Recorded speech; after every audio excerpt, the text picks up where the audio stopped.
This is the Doctor, President-elect of the High Council of Time Lords. I am definitely a madman with a box. Anyone for jelly, baby? I'm the Doctor. I'm 904 years old. I'm from the planet Gallifrey in the constellation of Castobrus.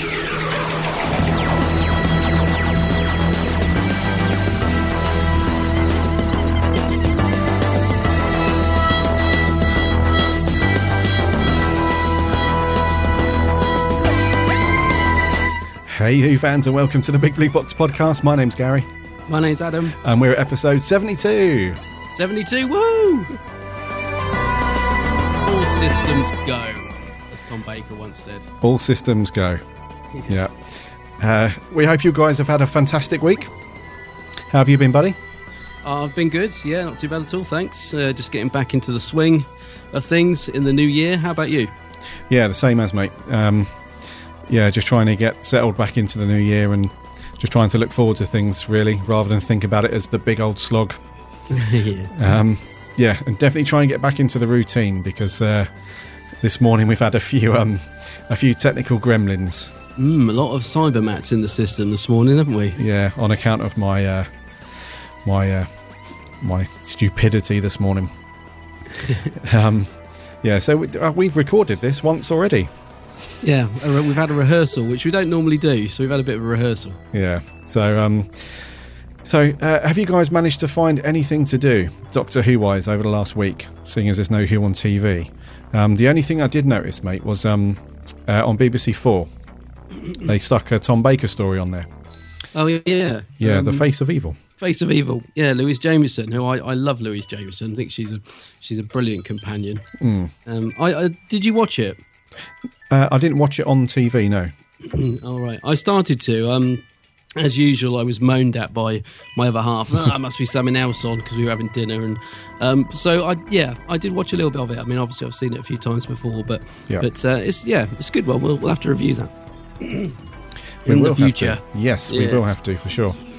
Yeah, and you kind of like watching Who on TV, right?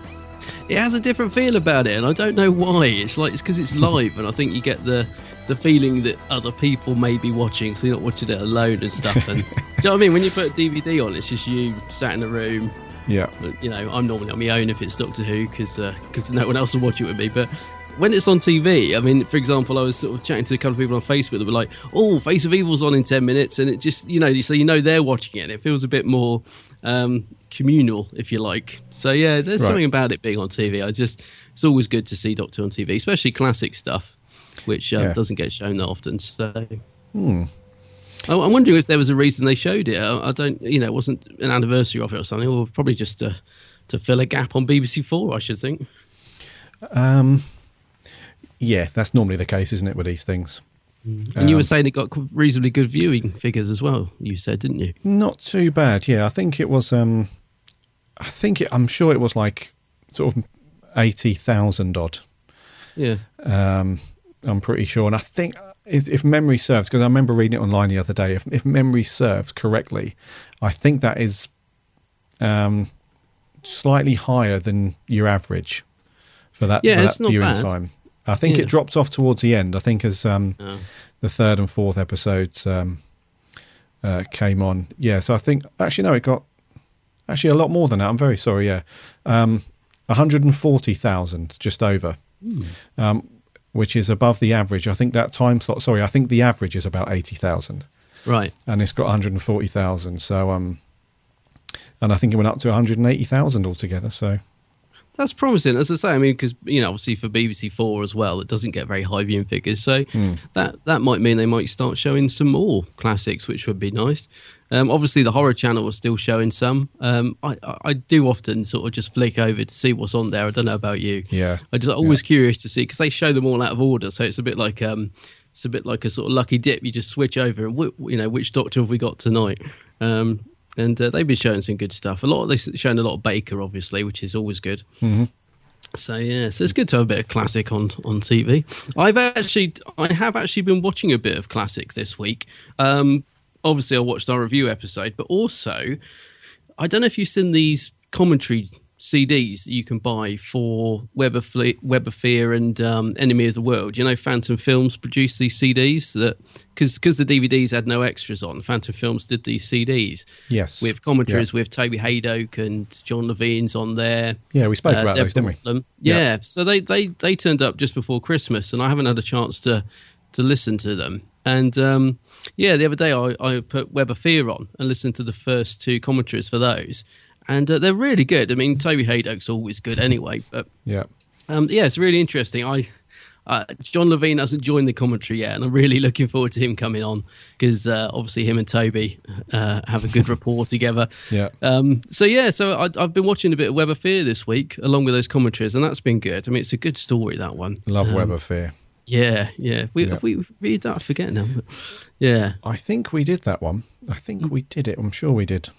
You feel like they're being a bit more candid on these commentaries as well. I don't know if it's because they're not sort of BBC produced and they just feel they can actually say what they like, but they're quite sort of quite openly talking about the era stuff. I'm trying to think. Deborah Watling was talking about some actor that was awful, that she was really unimpressed with, who was moaning about doing a children's show, and she said, "Oh, what a horrible man," and all this. And I was thinking, they're quite honest on the commentaries. So yeah, they're worth picking up.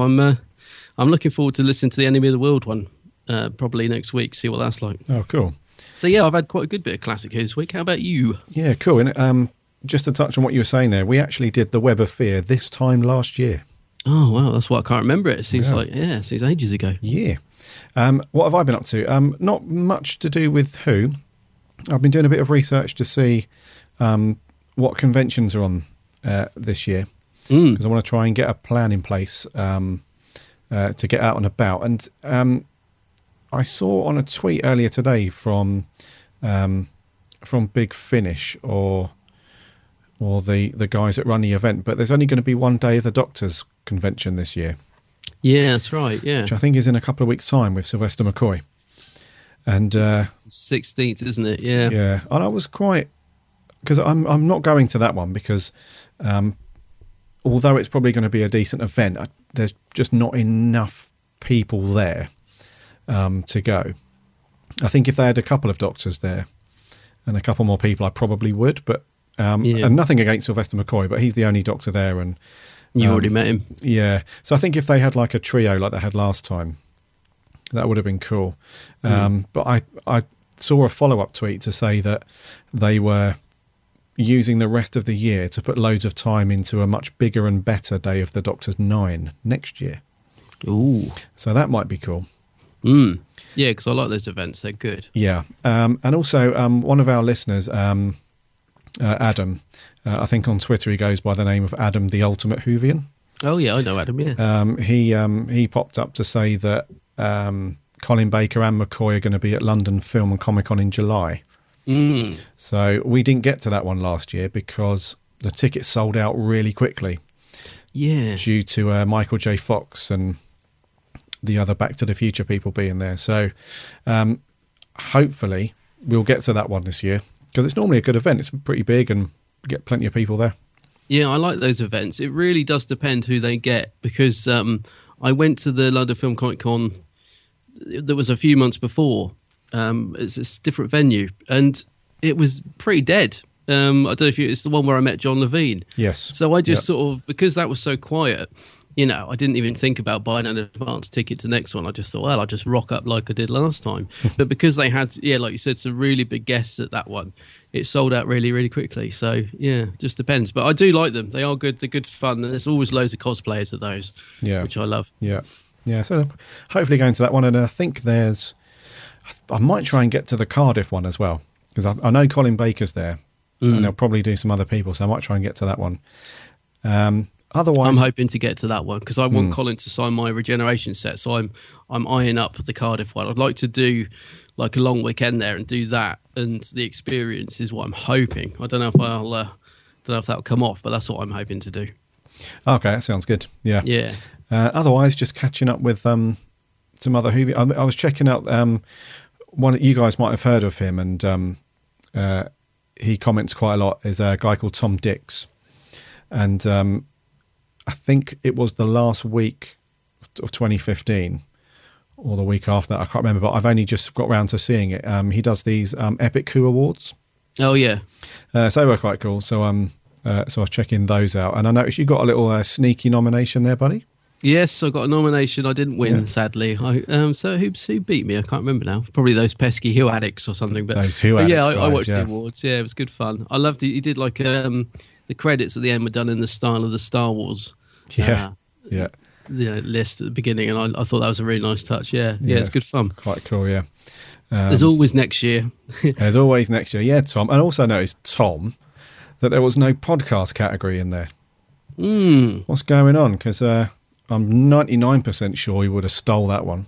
Oh, yeah, have to get one in for next year. Well, I know he's already planning next year, so Tom, if you're listening, get a podcast one in. That'd be good. Yeah, it's cool. Just talking a Big Finish, they are doing some big announcement today. They are? Yeah. Have they done it yet?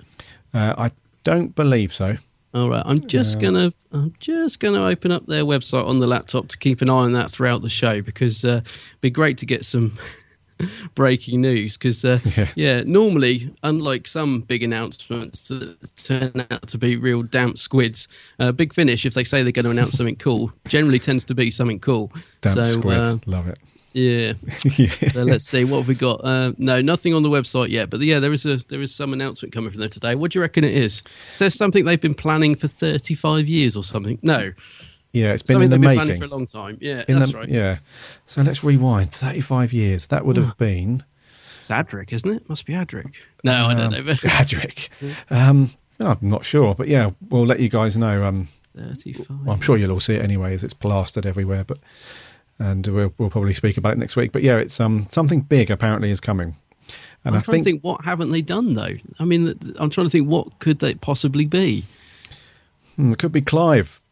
Could be the Clive audio series. That's got to come soon. Sold it to him. Next time we're at a convention where there's Big Finish peeps, I'll have a chat with Lisa Bowerman. Yeah. Just say, look, you're missing a trick here. The Adventures of Clive. Hunting down the Ninth Doctor. We do love Clive. We do, yeah. So yeah, not much. I still haven't sorted my shelf out. Really got to do that because there's stuff piling up on it now. Oh dear. Yeah. And also, I looked on before we get into the news, just lastly, I looked on the BBC store recently because I'm sure they said they were going to be adding some more classic stories, because all of the newer Doctor Who stuff is there. All of the episodes are there for those. But the classic Doctors, not all of them are there. And I wanted to watch our review episode, Revelation, just the other night in bed on my iPad. Right. And they've only got 2 stories for Colin Baker. Really? So, as we said 100 times before, we know that the Beeb listen. So you really need to sort that out, guys, because there's plenty of Tom Baker, as you'd expect. Plenty of Davison and McCoy and all that stuff. There's even more William Hartnell and, I dare say it, Troughton on there than Colin Baker. How strange. I wonder why that is. Could be, could be writing issues, or I don't know. It's a bit odd. Yeah. Colin's got his fans out there, They're missing a trick there. Oh, he has, for sure. Yeah. Yeah. So, not up to anything else, really. Yeah, just getting back into the swing. Indeedy. Without further ado, shall we land this big old bugger and do the news? Yes, I think we should.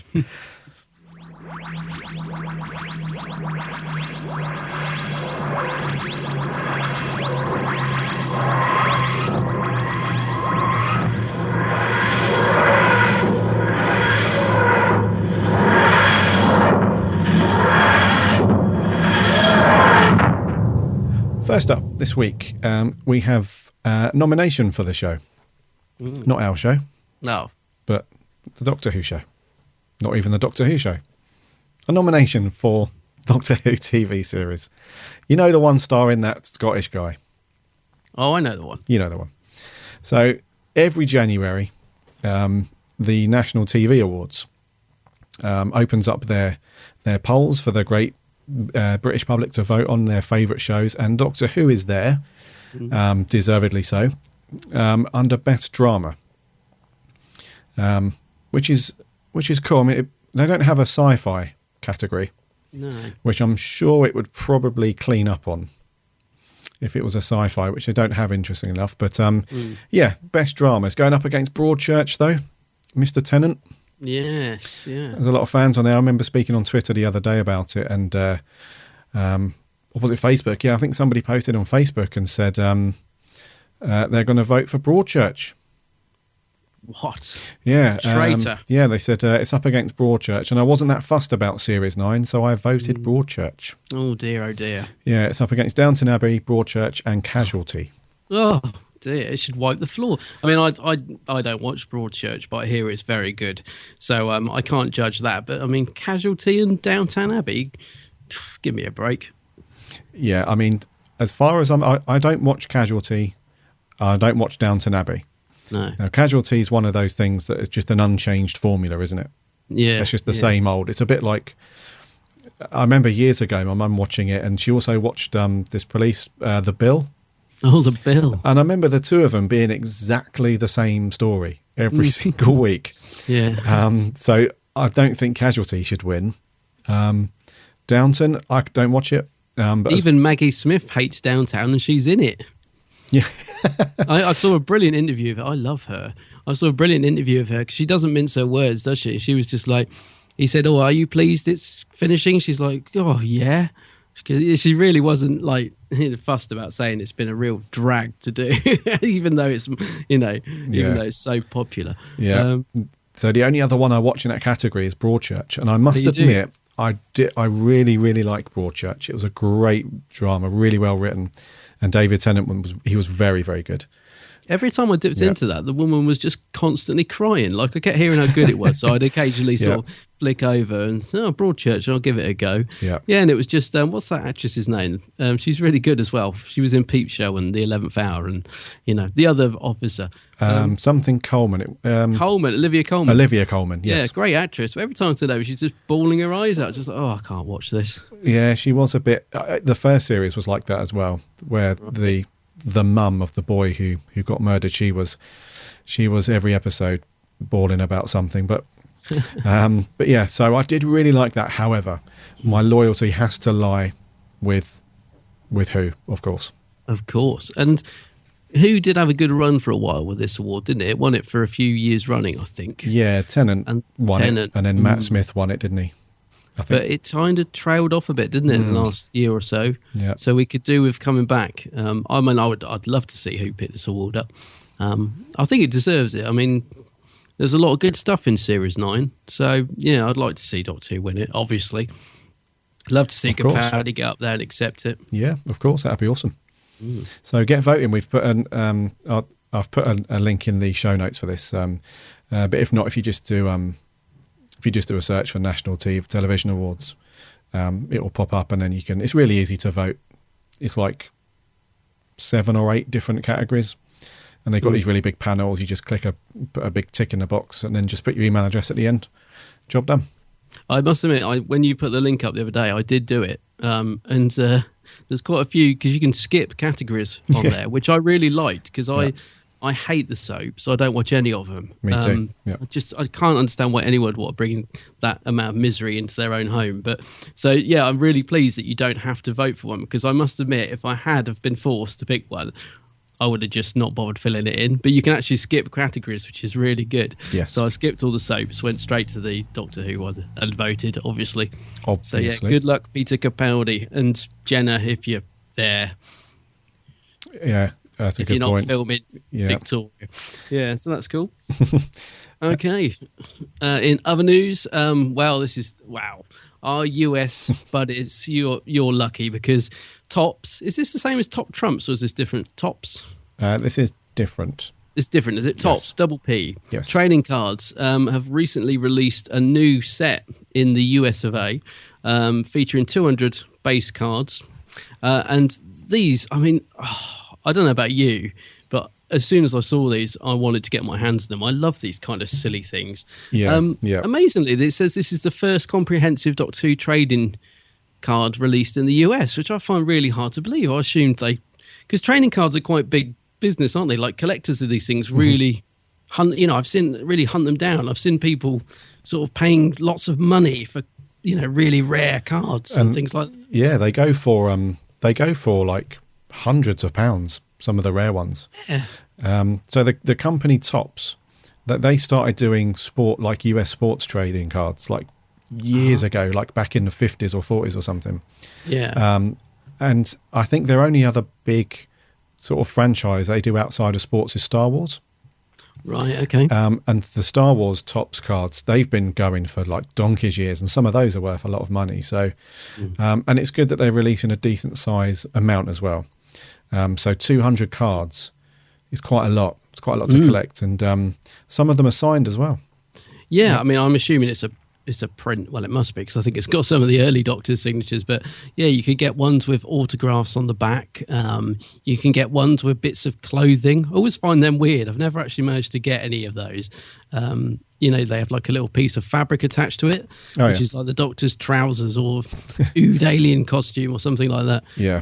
But these look really cool. Do you think we're going to be able to get these over here? I mean, they are a US thing, but do you think we might, FP might import them? Because I've already, as you would expect, as soon as this was announced, loads of people were instantly like, oh, why aren't they available in the UK? Or, oh, can I get them in the UK? So do you think they might find their way over? Because they do look really cool. I mean, even the packaging looks great. Yes. It's hard to say, because I honestly haven't seen much of the whole Topps trading cards thing in the UK. It is a very American thing, because like I say, they mainly do US sports like baseball cards and American football and stuff like that.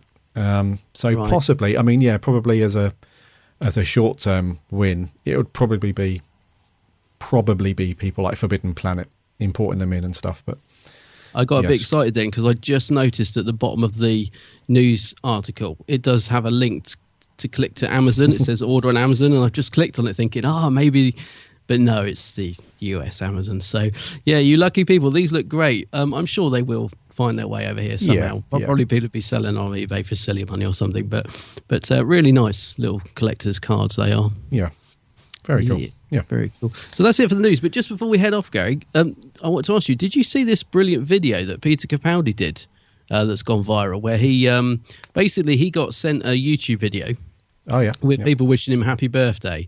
So he did a video of himself sort of sat next to his laptop playing the video, thanking every single person in that video. Have you seen that? It's really good.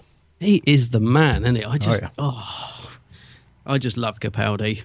Yeah, he's a great ambassador for the show, isn't he? Oh, he's just amazing. Yeah, I just was sat there thinking that is just such a cool thing to do. And what I love about it is when it gets to the end, somebody comes in his trailer and says, Peter, you're on. And he's just like, yep, just a minute. I'm just filming something. It's just like, just brilliant. I love it. Great. Yeah.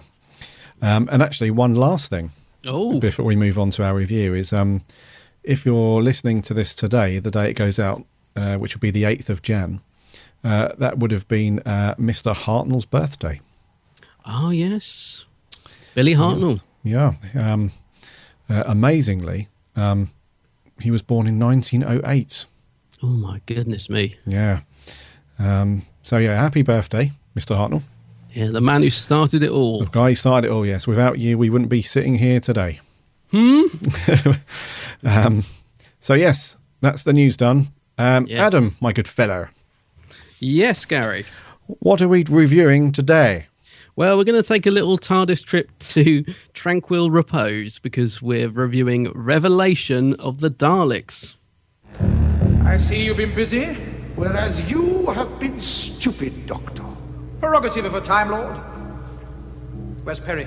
Safe. For the time being. I must say I'm surprised to see you. The last time we met, your ship blew up. I thought with you on board. Not when there is an escape pod to be had. Or it seems a lift by transporter to this place. There I was, fortunate. Oh, I like the statue, by the way. Very good likeness. Though really, you shouldn't have bothered. As with the news of Stingos' death, it was all part of my scheme to lure you here. All very clever.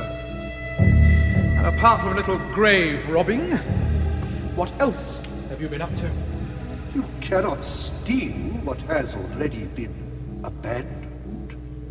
No one is interested in the people here. That's not what I've heard.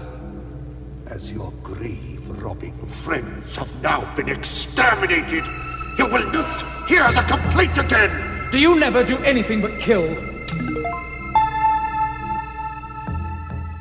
Buddy, isn't it fantastic going back to the classic years? Oh, it really is. Yeah. It really is. I'm grinning so much. I love Malloy as Davros. Yeah, he's brilliant, isn't he? Yeah. Superb. Yeah. Enjoyed watching this one. Yeah. Revelation of the Daleks. One, in my opinion, one of the sort of like forgotten stories really in the classic years, because where it concerns Daleks, or Daleks, so many people focus on the more famous ones like Genesis and, dare I say it, Remembrance. Yeah. Yeah, you know, a lot of people focus on those ones. And this one, I think it's, well, I don't think it should be forgotten really, because it's a pretty cool little Dalek story. Yeah, it's a really odd little story, isn't it? It is odd, yeah. Yeah, and I've watched it a few times, but not for a long time. And I just really got such a buzz of nostalgia when I put this on the other day, even though I've seen it and I know everything that's coming. And it is though. It's such a strange little story, and it's one that, like a lot of Colin Baker stories, I tend to have to be in the right mood to watch them. Like some Doctor Who stories, particularly the other Doctors, I could just bung on or put in the background or whatever. But with Collins, I think they do have a different tone to them. They're quite often quite dark and sinister. And this one is very dark and sinister, but manages to have more humour than a lot of his do.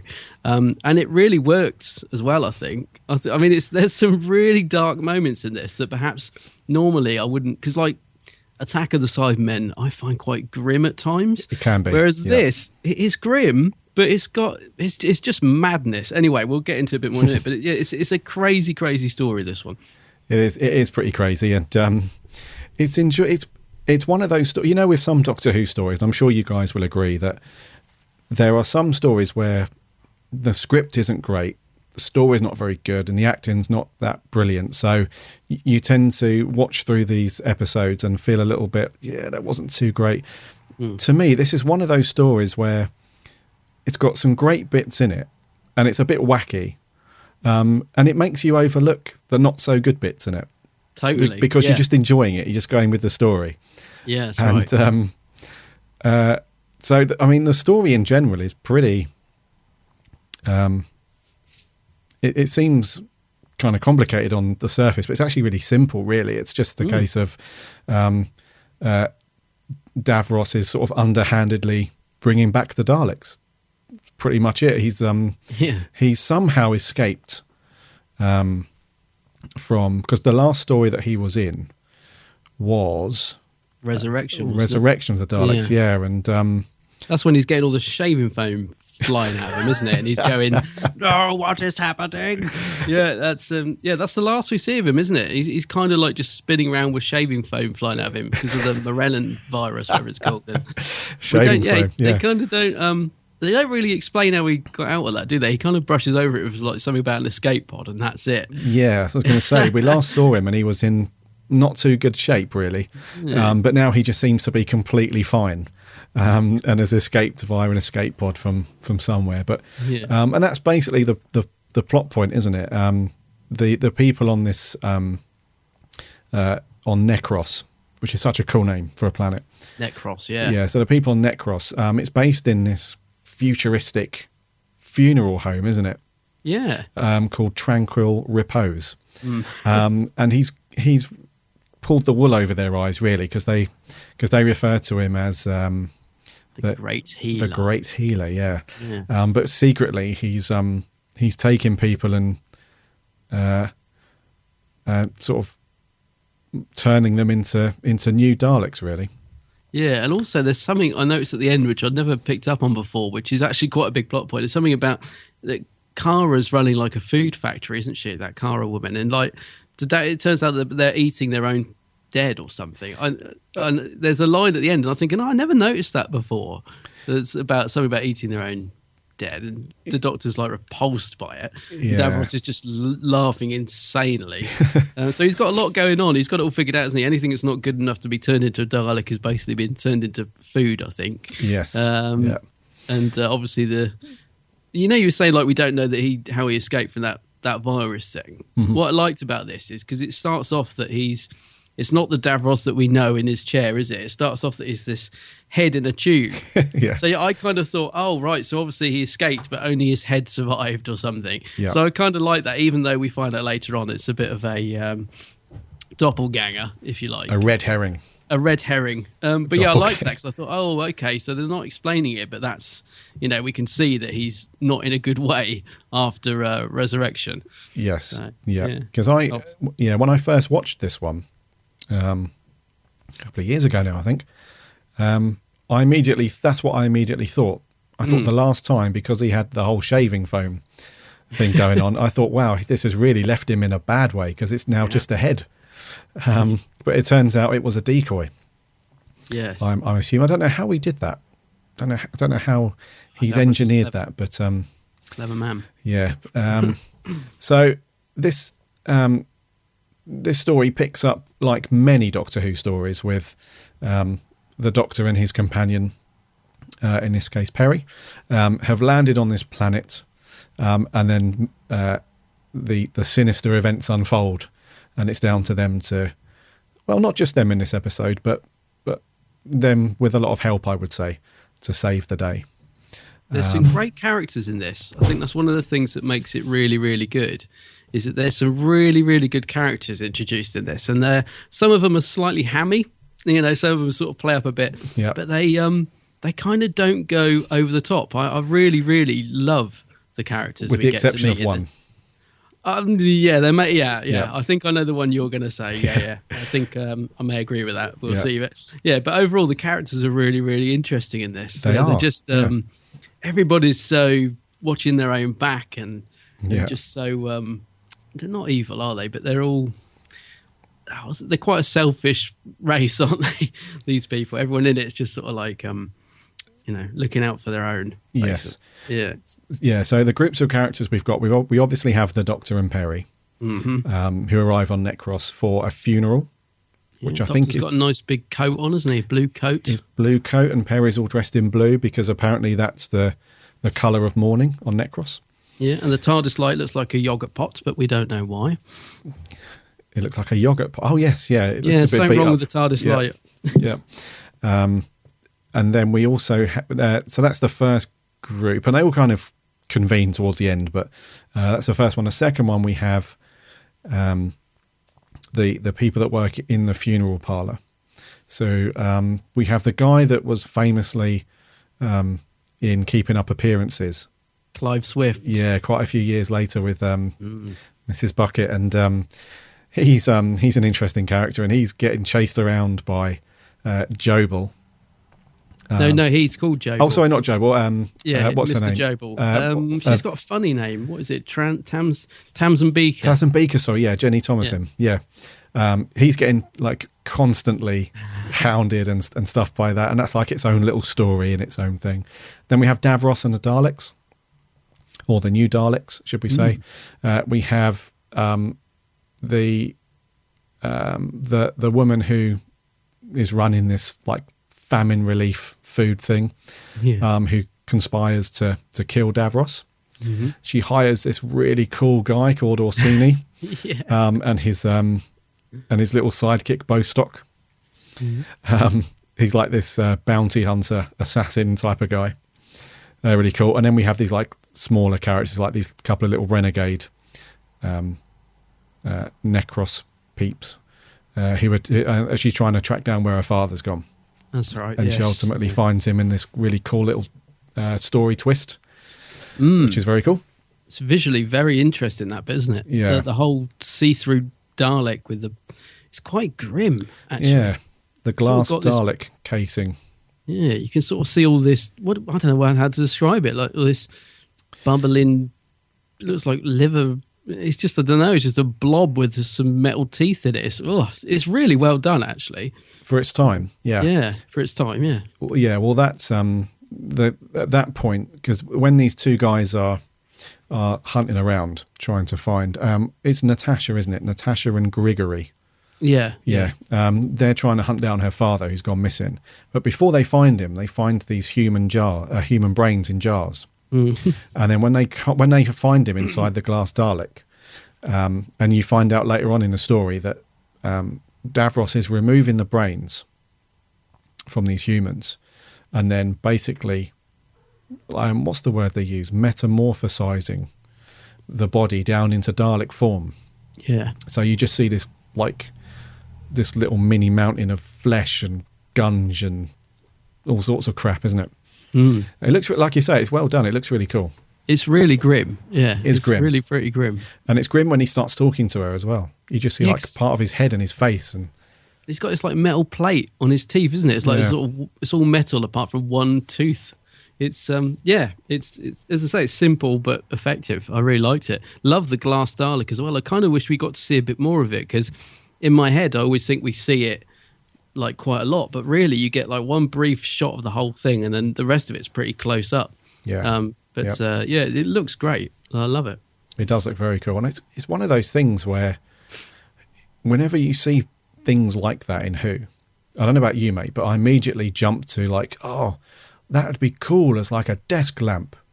Yeah, it would. Or something. They missed a trick there. Yeah, it would be. Yeah, I thought that. Yeah, so that'd be cool. Somebody out there should do that. That'd be great. They should indeed. A glass Dalek desk lamp. Oh, that's got... You're full of good ideas. That's got a win written all over it. Anyway, what did you think to like the rest of the cast then? So those guys, they play a fairly smallish part. They're just hunting around looking for a dad at that time. They do get captured later on. Yeah. What did you think to the cast in the funeral home, Tranquil Repose? What do you think to those guys? Because they're a bit strange. Well, the two guys, or Mr. Jobel? Mr. Jobel and Tassan Beaker and Takis and Lilts and those guys are all a bit weird, aren't they? Yeah, they're all a bit weird. I absolutely love Mr. Jobel. I think he's so horrible, but I love him. And womanising. And he's a bit camp as well, and he's got his silly wig on. And he's just a horrible piece of work. He's really nasty to poor old Tamsin Beaker, isn't he? Who's obviously got... unrequited love story there, but it's great to see Clive Swift playing that part, because he was in, like you said, keeping up appearances for so long, wasn't he? That series went on for ages, and for anyone who hasn't seen that, I mean, he basically played the sort of downtrodden husband, didn't he? It was always, he just basically would. Well, it was not a weak part, but you know what I mean. He wasn't exactly. He did the same thing every week. He does pop up again in Voyage of the Damned, doesn't he? Mr. Copper. That, and he's good in that. But it's great to see him playing a different part, and I think he plays it brilliantly, because he really does come across as a very nasty piece of work. Like you say, he's a womanizer. He hasn't got time for anybody but himself. And I love the scenes when he's conspiring against Davros, and he keeps looking up at the camera. And I thought he was brilliant in it. Really, really liked his character. Tamsin Beaker, she's a strange actress. I wouldn't say she's particularly good, but I do think she suits the part, and I do think she works in it. So that was the character or actor, should I say, that she she was a little bit OTT for me. She was I mean, she was good, don't get me wrong, she was very good, but she was a little bit very theatre and a bit panto, but it's interesting to see how well Clive Swift actually played that part, because I imagine it must be quite difficult to play such a mean, horrible, dismissive kind of person to somebody who's obviously quite sweet, and so it was good watching those two, and it's very it's almost like shouting at the TV cheerable moments later on, where she gets instructed by Davros to kill him. Yes. And she clearly doesn't want to. So she has one last effort, doesn't she? She has one last go to try and win his affection, and he just brilliantly just tells her to do one. And I know you're really sort of thinking, no, she's not really doing. She's completely puts her life on the line for him, and it's just crushing when he's so horrible, isn't he? He's like, I could never look at a creature like you, and it's just like, oh, you do feel sorry for her. Yeah, I think the thing is, her performance, it does work. It's just that she kind of, it's just the way she delivers her lines at times. I think you're right. It's a bit theatre-ish, I suppose. Yeah. Clearly with her sore throat as well, and when she's shouting at him and her voice is going. And I do love that scene with Davros though, when he's like saying, I'm going to turn, I will let you become a Dalek, as if it's a privilege. And she's like, you can see that she's thinking, oh my God, I need to get out of here. But obviously, like you would do, she plays along with it. And that's a great shot, isn't there? Just the Dalek eye coming in as if to say, make sure you say the right thing. Just that little bit of emphasis on putting the pressure on. Yeah. And so I think that's, again, because it's directed by Graham Harper, isn't it? Who did Kay Zanzani, and that he's a good director. So there's some really great moments like that, just real subtle things. Yeah, I love all that. Yeah, well, Davros labels it up to her as being immortal. That's right. Yes, he sees it as a good thing, that's like a privilege, isn't it? Yeah. Okay, well, let's before we talk about the Doctor and Perry and stuff, let's actually talk about Davros then, because. So, as you said, Terry Malloy. Yes. So good. I'd forgotten how brilliant he is in this. He absolutely...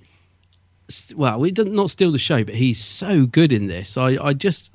Every moment that he's on screen, I just wanted him to be in it even more. He's phenomenal in it. I love it. Such a crazy but sort of pitched performance. He's going mad, but he's not going over the top. It's not embarrassing. It's just brilliant. Mm-hmm. Yeah, absolutely. I mean, he's good in Resurrection, but he's more subdued in that, isn't he? Because he's obviously like come out of his ice chamber and he's still coming back to life. Whereas in this, he's in full Davros mode, isn't he? Even when he's just a head in a jar. Yeah, I love Tony Malloy in this. Yeah, really, really good. And he nails perfectly that whole... when Davros gets really worked up and he starts with his pointy finger and he's like, and he's really going for it. Terry Malloy does that so well. And it's a joy to watch him play Davros, actually, because he's it's just a never-ending onslaught of Davros. Yeah. He's constantly constantly evil, constantly sinister, and just he never lets up. Like with some, characters, obviously the Doctor and so on, you have like these ups and downs and, one moment there. Davros is just constant, and Terry Malloy does that so well. He's firing on all cylinders in this, isn't he?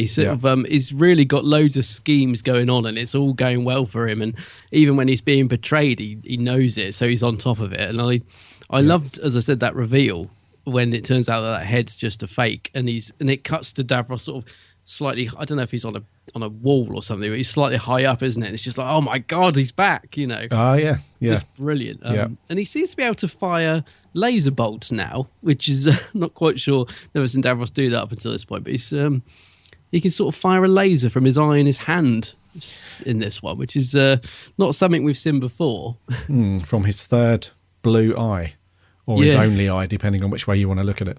Yeah. So he's got these like force electricity, like the Emperor in Star Wars. Yeah, that's right. Yeah. Yeah, where he's incapacitates people from his hand. And that's another thing. He gets another Star Warsy bit. He gets his hand chopped off. Yes, that's right. Yeah, or shot off, whatever. Blown off. Yeah. Yeah, and that's interesting because the next time, when's the next story we see Davros after this? Because he has got a robotic hand after this, so they've done the canon and the continuity quite well. Next one we see him is Remembrance, but he's just he's in that sort of giant egg cup, isn't he? So you don't actually see his body. Yeah. Do you remember? He's in that, the lid lifts up and you just see the head and a load of wires. So we don't get to see his hand, I don't think. Or do we? I don't think. No, I don't think we do. No, I don't think so. No, because he's kind of just shouting, isn't he? No. So the next time we see him back in his chair and with a hand is the mechanical hand, like you said, and that's new here, isn't it? Journey's End? No, what's the Stolen Earth? Yeah, those ones. Yeah, that two-parter. That's it. Yeah. Yeah. Yeah. So interesting that they kept the the continuity there from Classic Who. Yeah, I like that. Yeah, it's not something I'd really sort of focused on before as well either. But I thought that when I was watching it again the other day, I thought same thing. Oh, they've remembered. That's good. Yeah. Yeah. One thing I have to mention though that I wasn't too keen on. Yeah. And it's not to do with Davros. It was the voices of the Daleks in this. Yeah, they're not quite right, are they? They're not treated. No, they don't sound quite right, do they? No, and I don't remember it being like that. It's strange because, there's another story where they're not quite right. Destiny the Daleks. No, it's Davros, isn't it? In Destiny, his voice isn't treated and doesn't sound right. But yeah, I hadn't remembered them sounding like that. But they don't sound Dalek-y enough, do they? They sound too. Yeah. You could excuse it if you say, because obviously Davros is making them in a different way, so you could excuse it in that way, I think. But yeah, I think it's more just a production thing. But they don't quite sound right. No, you're right. Yeah, I noticed that straight away, and I was like, oh. They look a bit different as well. They've got this extra sort of ring around the head. So, do you know what I mean? They've got like an extended neck, these white and gold ones, haven't they? Yes. They look different. Yeah, they do a little bit. And another little thing I noticed as well, and maybe this is the first time I'm noticing this, or maybe I'm completely nuts and you guys will be like, this is like every story. But when they're firing their weapons and stuff, they have like these little red, like little flower petals that pop out of their laser arm things, I've not noticed that before. But there's probably loads of people, as usual, every week yelling down at the podcast saying, "You idiot! This is in this story and that story." But I've not noticed it before. Sometimes they do, sometimes they don't. I think they had it in Destiny. I'm not sure, because the BBC weren't very good at keeping hold of their Daleks back in the classic era, where they used to sort of, as soon as they'd finish filming, they'd send them off to an exhibition or something like that. So very often when they went to make a Dalek story, they would just cobble together everything they'd got. So you'd probably end up with a bit of an original Dalek with another, with a Dalek that was made for another story, and they sort of had, so that you sort of end up with these funny little bits like that. I don't know which stories they do and don't have them, but yeah, they don't have it all the time. It's a weird little thing as well, isn't it? It's just like a little. Yeah, it doesn't really look right. No, it looks sure like what it's there for. Yeah, strange. Overall, not too fussed with these Daleks. They were okay. They didn't really do much. It's more of a Davros story, isn't it, rather than a Dalek story? But I like the look of them, though. I like the white and gold. I think it's the first time we get. Are they white and gold? Are they white and gold or blue and black? Oh no! Don't start all that. But no, they do look quite cool. But I just wasn't fussed about their involvement in the story. They just didn't really do a great deal, to be honest. No. Until we have their grey cousins turned up and dish out some ass whoopings. Yeah, they do, don't they? What do you think to those guys? I think the white and gold ones look better. The grey ones looked a bit too. I think because of the colour and the lighting, they look very plasticky and.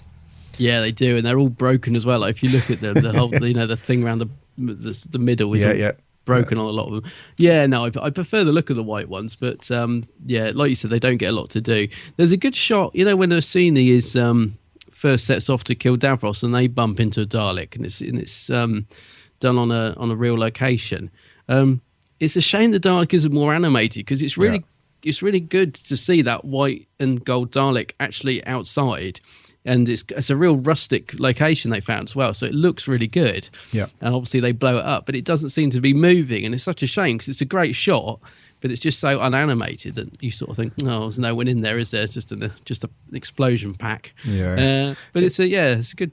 I do like the white and gold. It's a shame, really, on some stories that they didn't, and I'm pretty sure it's down to time and obviously money with Classic Who, but. I've seen it in a few classic stories where the Daleks they really don't show, like, the production team. They don't show them much love at all. I remember in when I watched Remembrance of the Daleks. Yeah. And some of the scenes where the Daleks are going down the street and they're like patrolling looking for the Doctor, and they're bouncing around all over the place and they're shaking around, and it looks like, oh, come on. Yeah, I think they're probably the ones in Remembrance are the worst for wobbling around. It's almost as if they're on one big wheel in that, isn't it? Whereas they're not too bad in this. In fact, if anything, they hardly move. So it's quite good. Yeah. But you're right. It's more of a Davros story than a Dalek one. Yeah. One thing I don't get actually is why Davros is trying to lure the Doctor there anyway, because surely the Doctor's just going to try and scupper his plans. So I've never quite understood what Davros is. He says it's all part of my plan. Like the statue doesn't really make sense, does it? Why?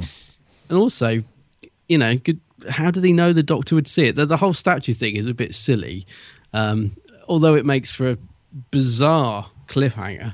Where it collapses on the Doctor. I mean, it's just mad. But yeah, I don't know why Davros wants the Doctor there. That's the only sort of nitpick I really have with it is that, why does he want the Doctor there? Surely the Doctor's just going to scupper his plans, unless Davros wants to turn him into a Dalek or something. Yeah, that was the only thought I had. I've got that written down actually. That's the only thought I had on it was, it makes no sense to lure the Doctor there. Yeah, because there's always that possibility, and as he's been foiled a few times already by the Doctor, it's a bit of a dangerous move to try and get him there. But yeah, like you say, it's probably maybe he wants to turn him into a Dalek, and not all just part of some mad scheme. Yeah, and then we have the great Dalek. So Davros, brilliant. Yes. Daleks, not so bad, pretty good. Orsini, pretty cool character, I'd say. Yeah, I like it. Yeah, what's the actor's name? Because he's more known for comedy roles, but he's good in this. I don't know what his name is. William Gaunt. Oh, William Gaunt. Yeah. Known for sort of sitcoms and things, but yeah, giving quite again a bit of a hammy performance. But I like it. I like the character. He's sort of a bit full of himself, isn't he? He's obviously sort of knocked off a few villains in his time, and he's quite confident, and he's got his bionic leg, which gets shot off. It's hilarious when that thing goes flying across the room. Yeah. I was watching the making of that. It just shows how how times have changed. Like they would have done that so easily now. And back then, he's got his leg tied right up as far as it would go behind his back and stuff. And this little thing on a wire being pulled off, and it's really sort of the things they went through back then just to make such a simple effect work. Yeah. And actually, that's the bit at the beginning where you see that hand grab something in the water. The very, very beginning. Oh yeah. A very, very simple shot, and I've never ever thought anything of it before. I was watching on the making of that of just how difficult it was to get in that freezing water and get the camera right, just to see that hand come up and grab that thing that Perry throws in the water. I was just thinking, you forget that back then they just had to really do this stuff. It'd be so easy to do now. So yeah, I mean these days, you just hop in the water in a nice semi-warm wetsuit. Yeah, put the camera on a little rig of some sort, and it's probably not too bad. But yeah, I can imagine back in the day, it would have been a nightmare. Freezing, and they're trying to get him to stay down so he can pop this sort of clawed hand up or whatever it is. Yeah, nightmare. Yeah. But going back to Orsini, a good character. I love it. I love the way he's just. Straight away what he's about, don't you? And I like his little sidekick as well. What's the sidekick's name? Bostock. I think. Yeah, good little team there. I thought we don't get to see as much of them as I thought we did actually, but yeah, I liked him. Thought it was good. And the initial conversation he has with what's the woman's Kara? That's it. Yeah, the initial conversation when he turns up, because she's obviously hired him. See, that's another good pairing, isn't it? Kara and Vogel. They're really funny as well, because again the humour when they're doing all that laughing through gritted teeth with Davros and all that, they're really good in it as well. Yeah. He's like the camp little kind of assistant butler type, isn't he? Yeah, when he gets killed, I wish I'd written it down. She comes out with a great line. It's not like, oh no, you've killed him. It's something like, oh, good assistants are so hard to find, something like that. It's the humour in this is so dark but so brilliant. Yeah, it's Eric Sayward, isn't it? Wrote this. Eric Sayward, yeah. Sayward. Sayward, which is probably worse. You normally get a lot of deaths in an Eric Sayward script, and they're normally pretty dark. But I think even by his standards, this is dark. Yeah, but yeah, they're cool, those two. And like you said, I like the little conversation between them and Orsini when they're plotting to bring Davros down. Yeah, and he's just knows all about it, and he's not having any of it. Yeah, and the thing I found quite amusing, actually, I don't think it was meant to be funny. The thing I found quite amusing is that when he first arrives on Necros and he's talking to Kara, they have this conversation, and he seems a bit unsure at first, and then he finds out that it's Davros, and he's all up for it. And then he's kind of got this honourable vibe about him. You know, he's like this, this assassin guy that's taken out many, many enemies, and that kind of lives by the sword, kind of attitude. And then literally, when he's out of her office and they're out in that location that we spoke about, he's got a bloody Uzi machine gun. Yeah, he's like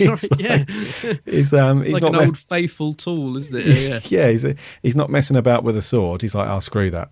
Let's just go in with the guns." And so I quite liked his character. It would have been nice to see a bit more of him. He was captured quite easily and quite quickly. It would have been cool to see a bit more of him. But him and Bostock were quite funny. Again, another little cool pairing. Yes, yeah. In the episode, it was quite funny. I really like the cast in this. I think everybody in it, bar, like you said, a couple of maybe little bits, but even people who've got quite a minor role, like the two funeral assistants that do the torturing, those two guys. Yeah. They're quite minor characters, but they're still pretty good. Like, everyone seems to be taking it quite seriously, even those that are playing a character that's quite OTT. No one's sort of... well, there is one, which we're going to come on to. Not Transambika, but there is one person in this which we haven't mentioned yet. Which I was going to mention it now. Yeah. I don't think he was taking it that seriously, but everyone else I think is really, really good in this. They're all kind of playing their part really, really well, I think. But let's come on to the person that perhaps I don't know. I wouldn't say. Well, let's talk about the DJ. The DJ, one of the worst American accents you'd probably find on TV. I'm not sure if that's intentional or not. I don't know. But it's absolutely shocking, the American accent. Yeah. And the acting as well is, it's abysmal. But he kind of does serve a little purpose later on, doesn't he? He does save Perry from some Daleks that are after him. Oh yeah, that's right. And again, it's not supposed to be funny, but when he gets up, and it's just the fact he's like, right, Daleks killed. Oh, hang on, there's one position. He's blown to bits. It's really sort of, it's not meant to be comical, but it's quite funny when he finally gets it. Alexei Sale, I don't know. He just, I don't really. I sort of have a bit of a love-hate thing with it because I kind of don't. I think he's a bit rubbish in it. But I kind of think it's sort of so bad that it works somehow. But I don't know. Yeah, it's like it adds another element of craziness to an already crazy story, doesn't it? Yeah, it's. I mean, if it wasn't in it, I was thinking. If he wasn't in it, I was thinking, would it matter? Does he actually add anything to the story? Yeah, the only thing really that he adds to it is. Well, he saves Perry. That's pretty much it. But everything before that point is just nonsense and flim flam. And does it take you out of the story a bit? Because that's one of the notes I made. Like, you're getting into quite good storytelling, and then he pops up doing all these silly accents and dressed like an idiot. And I'm not sure really. Sometimes I find it a bit annoying, and other times I think, well, yeah, it's all right. Yeah, there was. When I first saw his scenes, I thought to myself, this is a bit disjointed from the story and everything. Yeah. But then there was one bit that did actually make me laugh, and that was when he's doing his American accent and all that stuff, and then he kind of mutes his mic and he goes back to his natural accent. Yeah. He's like, well, don't answer at once. Yeah. And I found those bits quite funny and stuff. But overall, he was a little bit. Yeah, it was a bit like the Deadly Assassin, in where we have like the news reporter guy. Oh yeah. It's that kind of vibe where it's taking you out of the core narrative of the story. I suppose it's almost like they're speaking to you, the viewer. Right. Yeah. It's like a bit weird. It's a bit like in the same sort of surreal way that Sleep No More did, where it felt like the Doctor was talking to you. It's breaking the fourth wall a bit. Yeah, it does a little bit, and it's a bit disjointing and stuff. But I can't really knock it a great deal because it was, the rest of the story is so enjoyable. It's like I said at the very start, you overlook some of these things because you're just going with the story. But overall, I would say that's the one thing that does, pull you out of it a little bit and makes you think a little bit like, let's get this guy out of the way and back to what's going on. That and the wallpaper on the wall can be quite distracting. Lord, the set wallpaper was, and it's not even wallpaper that you would see around houses during that time in like the early 80s. Even people's bad wallpaper was better than that. It was It was crazy, yeah. It was grim.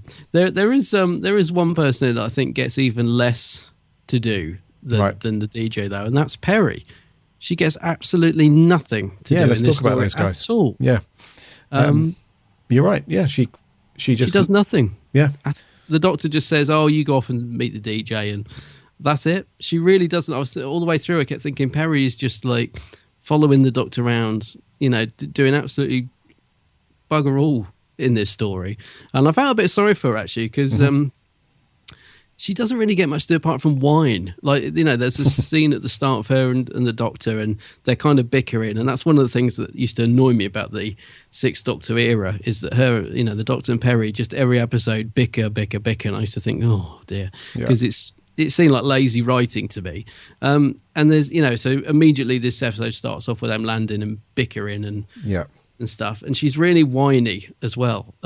So I'm not a massive fan of Perry in this story, but I don't blame Nicola Bryant. I blame Eric Seward, because he just doesn't give her anything to do. He just packs her off, and like you said, the DJ saves her life. Is that an intentional pun, do you think? Possibly. Last night a DJ saved my life. Yeah. So that's basically all that. That's basically all that she does in it. So a bit of a waste of a character there. So that's the other sort of slight negative I have about it, if you like. Yeah. I don't know what she could have done. I mean, we get to see that brilliant mutant guy at the beginning, and he looks horrific, doesn't he? Even now, that makeup just stands out as being really gross and really well done. I mean, I find it quite hard to watch. Look at that guy. The makeup is cool. Yeah. Yeah. But yeah, apart from that bit, she doesn't really get anything to do. Yeah. You've kind of read my mind, mate, on that. I completely agree. I think there just wasn't enough written in for her to do, really. Yeah. She has a little bit at the beginning, but it's mainly just a whinge and a moan. And that's it. Because one of the things that fans complain about with the story is that the Doctor and Perry don't feature in it very much, which I suppose to an extent is true, especially in episode 1. They actually aren't in it that much. They're just on a stroll, really. Yeah, they're on a stroll. Well, I think they're in it, but it takes them a long... They don't actually get to the place until episode 2, do they? Yeah. Pretty much. So, it's not something that particularly bugs me, but I do see what fans mean when they say that. It does take them a while to actually get into the story. Yeah. We mainly get to meet the other characters first, but thankfully those other characters are so good. I think it still works pretty well, actually. Yeah. And what did you think to old Sixie in this story?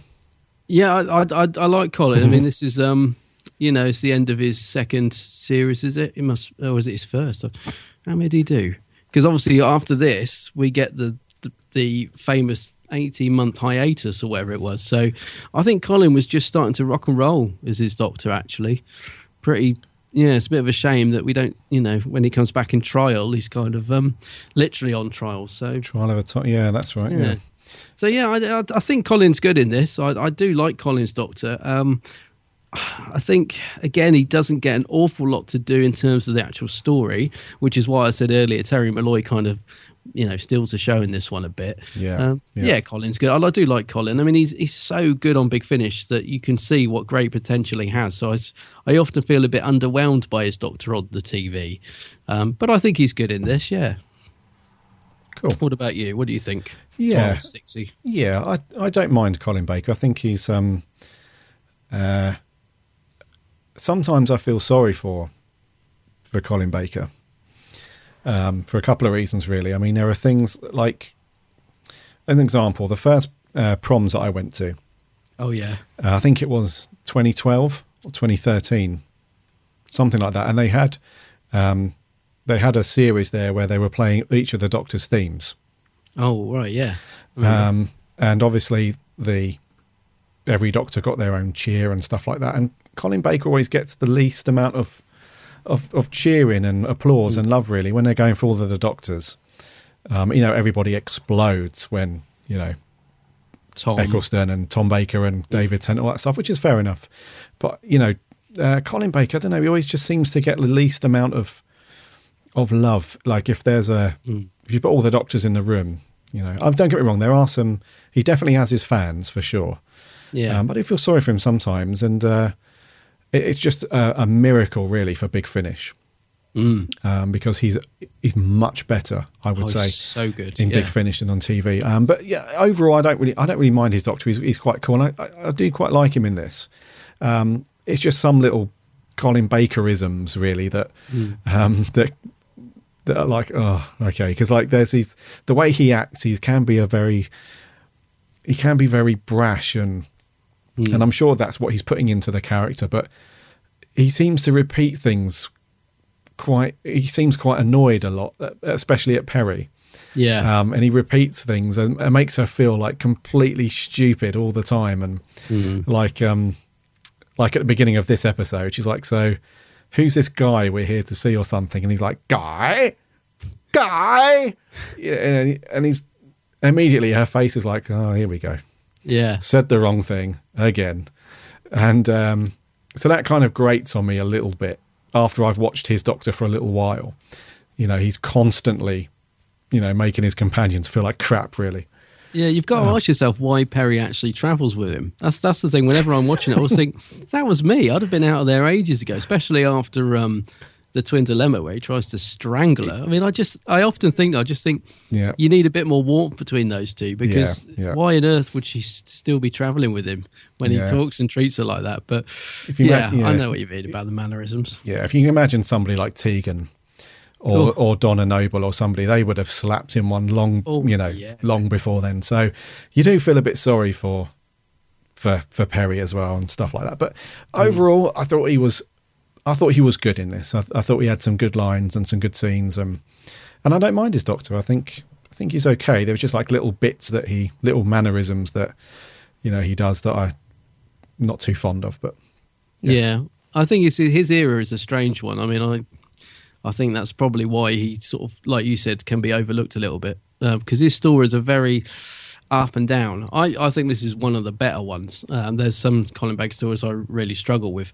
But yeah, I think he's all right. One of the things I really didn't like about this when I was a kid, because I don't know how old I would have been when this went out, but because I appreciate this story so much more now. Yeah. I think when this first went out, I can remember liking it, but not enjoying. I mean, I can't stand needles for a start. I hate injections. Yeah. So when I first watched this, I would have been quite young, and I really, really didn't like the scenes where Joe Bell gets stabbed with a needle, and then later on, even that Kara gets stabbed by a needle by Orsini, doesn't she? Yeah. And I really, really didn't like those bits as a kid. I actually, watching it again now, I actually am a little bit surprised there. Because I know you don't see any blood or anything, but I still find them a little bit uncomfortable to watch. I am a little bit surprised that they were left in, or were shot in the way. Sorry, shot in the way that they were, because you do clearly. I know we all know it's a fake needle, but do you know what I mean? It's pretty sort of grim for a family stroke kids show, which is what it was back then. Yeah, it was aimed at a family audience, wasn't it? So yeah, I'm still a little bit uncomfortable with some of the sort of graphic violence, if you like, in this. Those scenes in particular do stand out. I think it's just because I can't stand needles. I hate seeing people being stabbed with needles, even if it looks particularly fake like it does in this one, Yeah. It's Tamsin Beaker really gives it to him, doesn't she, when she stabs him? She doesn't mess around. So it's quite, I don't know. What did you think? Did you find it graphic, or is it just, are we just so blasé to these things now that it doesn't matter? Yeah, I didn't find it. I didn't have a problem with it too much. No. I think, like you say, it does look a bit fake. Yeah. Some of it, and but I think I think a lot of people share your dislike for needles and stuff. So I can imagine that a lot of people don't like those bits either. You know, they're like, and all that. And I'm just surprised that at the time they didn't sort of think, I don't think we should have people being stabbed with syringes in Doctor Who. I think because what's his name? JNT was quite, he's quite controlling about the show, and he used to pick up on silly little things that he wouldn't allow in it. So it seems strange for him to allow two, like a syringe and a needle, to be used in it, and not because you could have quite easily substituted those scenes to be a laser gun, which would have been just so run of the mill and wouldn't have had any impact. I don't know. I'm just surprised that they were sort of allowed to do that back in the day in the show. But yeah, talking of laser guns, the Doctor actually gets a bit hand happy with a gun in this one. Yeah, Colin's Doctor doesn't really have any problems with guns and killing people with acid and. What does he do to Shock Eye? He doesn't have a problem with violence, this Doctor. Yeah, so some people say that Capaldi's channeling a bit of Baker in that sense, which I can see to a point actually. Yeah. But no, he doesn't have a problem picking up a gun. He's ready to do what needs to be done. I suppose he's very, very different to Peter's Doctor in that sense, who wouldn't even never want to touch a gun. No. Yeah, and very different to Tennant's Doctor, which we watched last week, who absolutely refused to hold a gun. Point blank, just wouldn't do it. So we're looking at a different Doctor here. Completely, yep. Yes. I don't think there's anything else to mention with this one. I think we've covered most. Yes, the only thing is the very end, isn't it? The last line, which gets bizarrely just cut off. Does it? Oh, do you know what? I thought that was... Sorry, I know what you mean. Yeah, when I first watched it, I thought that was intentional. As in, like, it was written that way. Yeah. Like they were always just going to cut that off and, like, leave you hanging to where they were going next time. But, yeah, because of this hiatus they had to go on, they just chopped it off, didn't they? What's he going to say? Where were they? Blackpool. Yeah. I should have asked you to guess before I told you. But so it's like, Perry, nothing, I'll take you to. And then there's this sort of freeze frame. But the weird thing is he looks directly at the camera. So like you said, it's almost as if, like you said, they were going to do that anyway. Because it would have been strange if they'd have had to edit it and he was just sort of looking down. Or, do you know what I mean? It seems weird that he looks up to the camera when it pauses. But Blackpool, it would have been the Nightmare Fair would have been the next one, which Big Finish did an audio of, actually. A couple of years back now, one of their Lost Stories series. I did listen to it. It was okay. Wasn't brilliant, but it would have been the Nightmare Fair. But sadly, the series was put on hiatus for some months. Before blasting back on the screens in Trial of the Time Lord. So a strange ending, strange way to end. It was a bit of a rough cut as well. I'm sure they could have done like a nice little fade out or an echo or something, but they just literally cut the frame, don't they? And it's frozen and that's it. Yeah, that's right. Yeah. It's a bit savage. It's a bit weird. And also, just I think you picked up earlier the huge white statue that falls on top of the Doctor, clearly made of polystyrene or something. Yes, but I didn't understand the reasoning behind that. I don't know if you did. No, I don't. Because the Doctor does say that the reason why the statue is there is in remembrance of him. So I think he says something like he dies while he's in that regeneration, which is why the statue looks like his version of the Doctor there. Yeah. So I'm not sure why is that something that Davros did or... it doesn't make a lot of sense. It kind of comes back to that whole thing of why is Davros trying to get him there? Because, I don't know. It's one of the notes I made is I wrote, why has Davros made a statue of the Doctor? It's a really odd thing to do. And if you're going to try and lure someone to a planet, it's not the first thing I'd think of. I wouldn't sort of be sitting there thinking, right, how can I get Gary to come to my planet? I know, I've got it. I'm going to build a giant statue and then I'm going to make it topple on top of him, but I'm not going to kill him. It'll all be one big ruse to get him to come in. It's I don't know what Eric Saywood was thinking when he wrote that, but it is just bizarre. Yeah, it ruins the cliffhanger a little bit for me as well, because just that huge white face coming down on top of the camera that from a distance it does pretty much look like Colin Baker. But then when you see the close-up of it, it just looks like this huge, grinning, stupid face that's... I was watching the making of actually afterwards because I enjoyed this so much. I actually wanted to... it's weird, it ended and I was like, oh, no, I need more. So I watched the extras on the DVD and Graham Harper was saying when he filmed it, it was supposed to be just a long shot of it falling on Colin, but it looked so... bad. It just looks, it looks so feeble falling on him. He's like, I can't use that. So he just used that quick frame of it from the long shot and then cut to he thought, I know, I'll have it tumbling down towards the camera, just give it some gravitas. So that's what he was going for. But I think he had to work with what he was given. And it doesn't look great. It doesn't look great.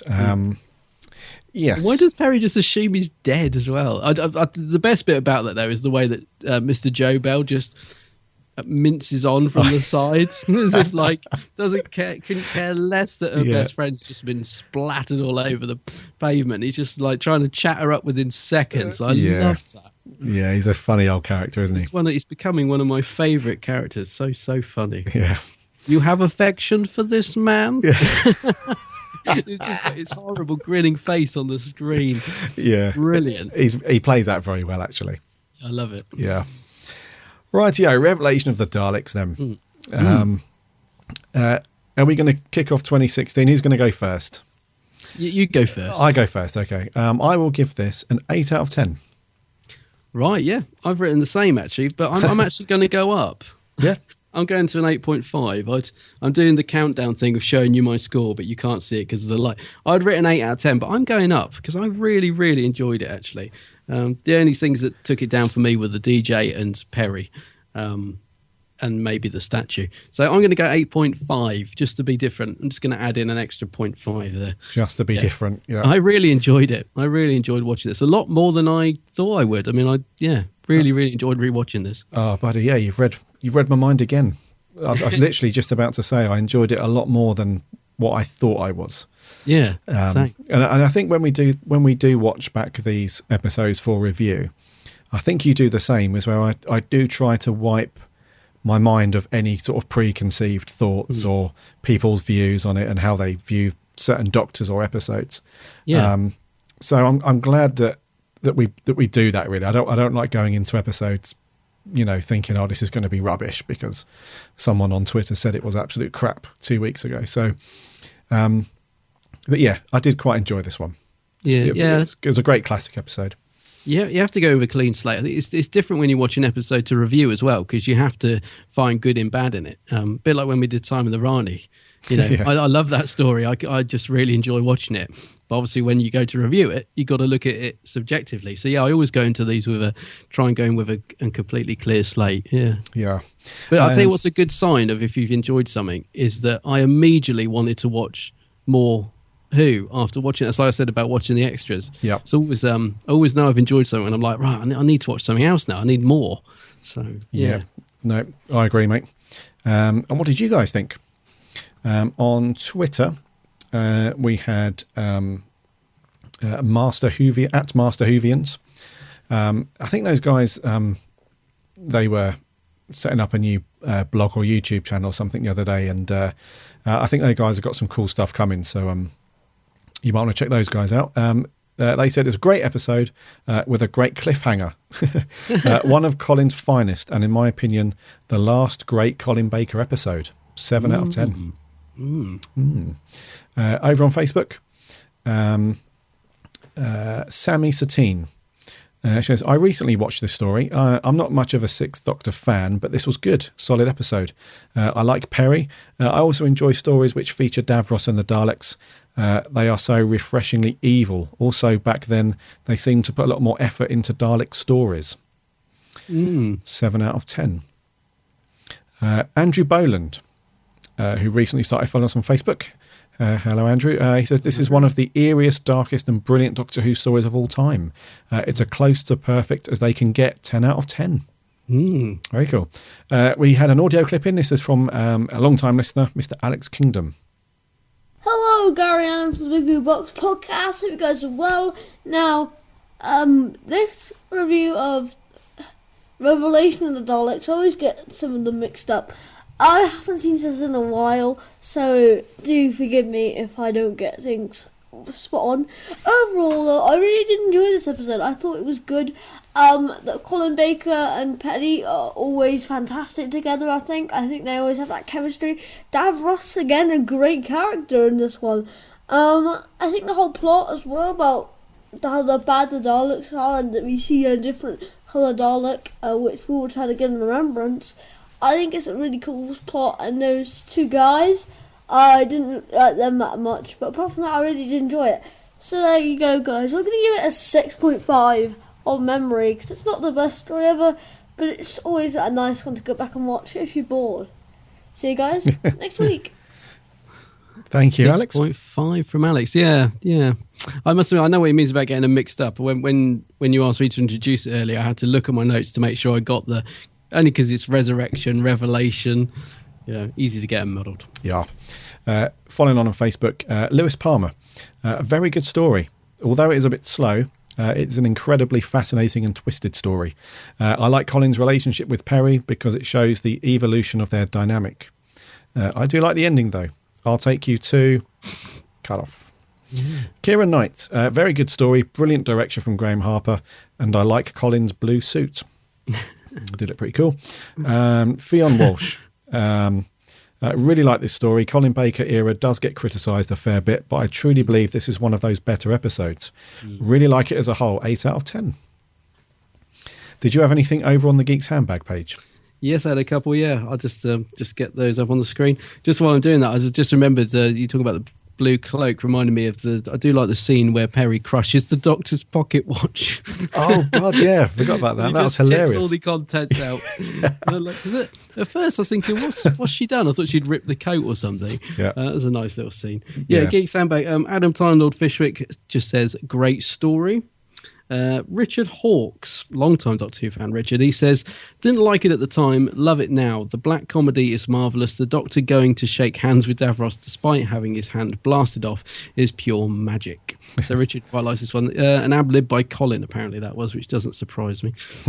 Paul Gibbs says, it's an odd mismatch of parts, but those parts are enjoyable. There's the long-standing complaint about the Doctor and Perry not being in the action for too long, but I forgive the old series such sins. So I think Paul enjoys it. So yeah, overall, I think this is one. I think like we said earlier, I think a lot of people are thinking, it's an all right one. But I think go back and rewatch it like we did. Yeah. I think it might go up in your estimations. Yeah, give it a watch. And the next time you want to watch a classic Who, a Dalek classic Who story, just pick this one up. Just pick it off the shelf and give it a rewatch because. For me, absolutely. I for some reason, I enjoyed it a lot more watching it this time round than what I don't think I've seen it in literally like over a couple of years or something. So, but it's been great. And so what did you give it? 8.5? 8.5 I'm going to give it. And an 8 from me. So, Colin Baker, surprisingly, up in there because I think some of his other stories, we've reviewed them quite low. I think like 5s and 6, maybe 4. Well, was the story that went out before this was Time Lash, wasn't it? We did, and we Time have Lash, reviewed that. So I gave it a 2. Did you? And you gave it a 2.5. Time Lash to 2. God, I didn't realise I'd been that harsh. I mean, it is not a story I like. Yeah. So this is quite high up compared to that. This is miles better, isn't it? Miles better. Yeah. So thank you very much, guys, for sending in your comments. So what are we doing next week, dude? Next week, well, we'll be diving into some Matt Smith era. So we're going to be reviewing the God Complex. Yay! The God Complex. I can't remember anything about this at all. I know a lot of people love it. I know some people think it's awful, but I literally can't remember it. So I'm really looking forward to watching this one. I will literally be going into it with a blank mind. The only thing I can remember is that thing with the horns going down the corridor. That's the only thing I can remember about it. So definitely worthy of a rewatch. Let us know what you guys think of it. Yes. God Complex. Yeah, I'm glad we're doing a Matt Smith one as well because this is probably just me again, but I feel that Matt Smith's gotten a little bit lost and forgotten about rather quickly these days because everybody, absolutely and rightly so, everybody is into Capaldi, which is cool because he's he's amazing as the Doctor. But there's David Tennant's been very active and doing a lot these days with the whole Broadchurch thing, and he's now with that huge announcement with Big Finish and all that stuff. And Matt Smith seems to be kind of in the middle, like, you know, trapped in a Capaldi-Tennant sandwich. Yes. And so I'm glad that we're going to bring old Wavy Fingers back into the review. So that's cool. Yeah, me too. Yeah. And I think we'll wrap there, buddy. Okay.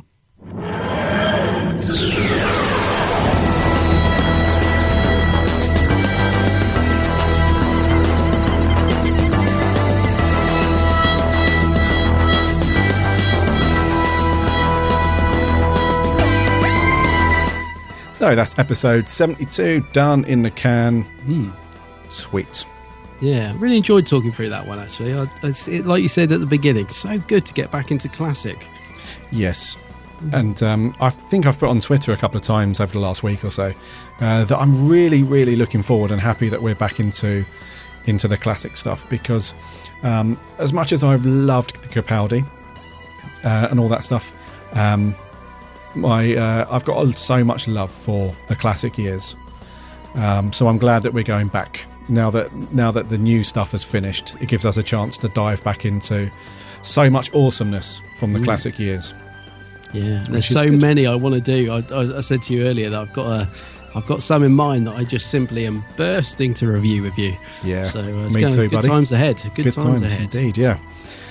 So thank you once again for sending in your Facebook audio clips and tweets and all that jazz.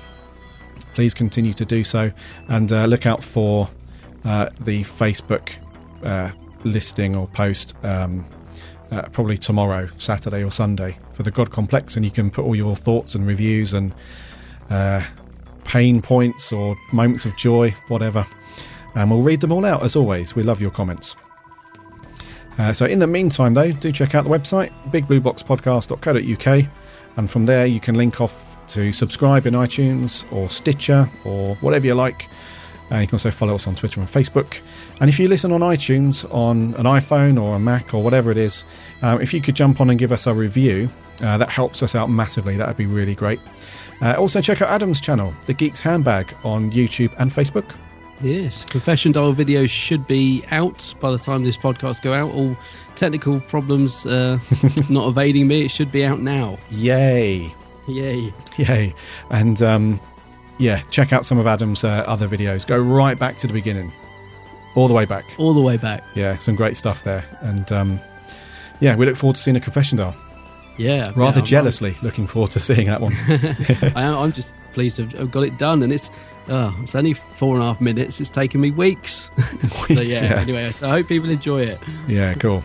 And if you've got any convention recommendations for us, do send those over, because we want to get out and about as much as possible in 2016. So yes, that's going to wrap. My name's Gary. My name's Adam. And until next time,